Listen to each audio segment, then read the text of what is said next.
કચ્છી ગુજરાતી સાહિત્યમાંના ચેનલમાં આપણું હાર્દિક સ્વાગત છે। આજે હું તમને આ ગરમીની મોસમ છે એના માટે આપણે ખોરાકમાં શું લેવું અને શું ન લેવું એના વિશે તમને થોડું જણાવીશ। તો ગરમી ઋતુમાં શરીરને ઠંડક રાખવા અને સ્વસ્થ રહેવા માટે ખોરાકમાં ફેરફાર કરવો જરૂર છે। ગરમીમાં શું ખાવું તે વિશે હું થોડું તમને જણાવીશ। પાણીયુક્ત ફળો જેવા કે તરબૂચ, ટેટી, દ્રાક્ષ, સંતરા, લીંબુ અને નારિયેળ પાણી શરીરમાં પાણીની કમી પૂરી કરે છે, તો તે આપણને લેવા જોઈએ। ઠંડક પીણા જેવા કે છાશ, લસ્સી, વરિયાળીનું પાણી, લીંબુ શરબત અને ફુદીનાનું શરબત શરીરને તાજગી આપે છે।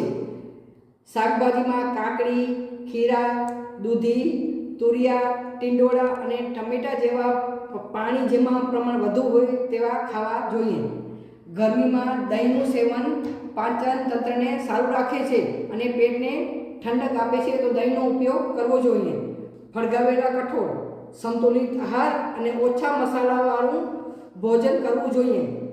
તળેલું અને મસાલાદાર ખોરાક એવું કે પકોડા, સમોસા અને વધુ તેલ મસાલાવાળું ખોરાક ખાવાનું ટાળવું જોઈએ, તે શરીરમાં ગરમી વધારે છે।